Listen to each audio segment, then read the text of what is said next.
Just making a quick video on how to polish the ball stud. This is the ball stud that goes in the servo horn. It's binding. So I'm going to polish it. I don't really use any polishing compound. I just use 400 grit sandpaper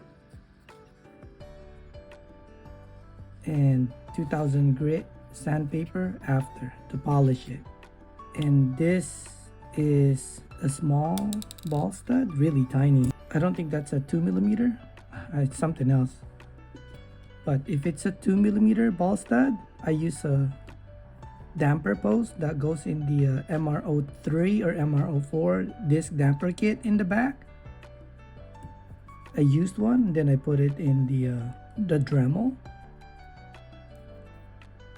and then you thread the ball stud in there. But this is a small one.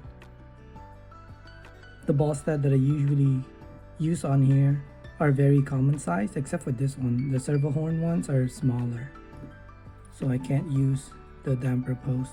I just have to clamp this with the Dremel nut.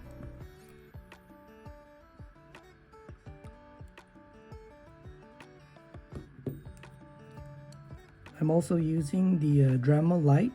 I'll have the part number in the description. So I use the 400 grit first. This is just a foam. When I'm trying to polish it or remove some material, I don't push down on it because this thing can come off. Slow speed, I think that's, yeah, number 1. And then I'm just removing material right now. It's not polishing it yet.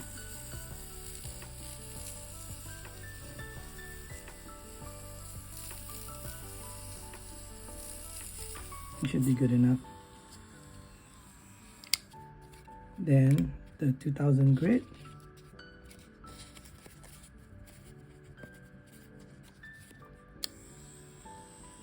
Also slow speed, number 1. Now this is to polish it. I don't use any compound, polishing compound. That's a lot of work. You don't, I've never used one, so you don't really need to use it. That's it. Now let's see if it's loose enough. I think it got shinier. Yeah. Yep. It's not too loose, but it's loose enough. I don't want to make it too loose because I feel like this is gonna pop out. So I'm just gonna leave it like that.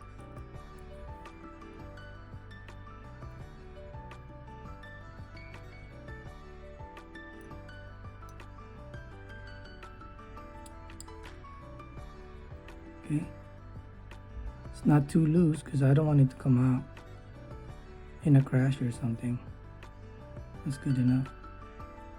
Same thing, you do the same with the regular size ball stud. I think they're 2mm.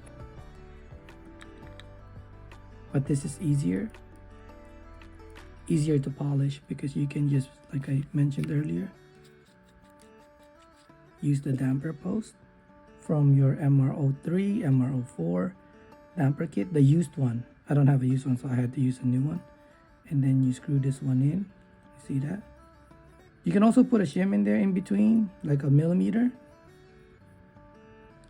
I didn't. That's why it's like that. The shape is like beveled.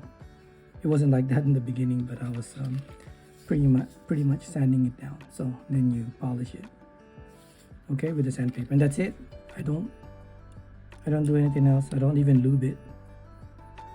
Okay, so that's how I would polish the ball stud. Okay, thanks.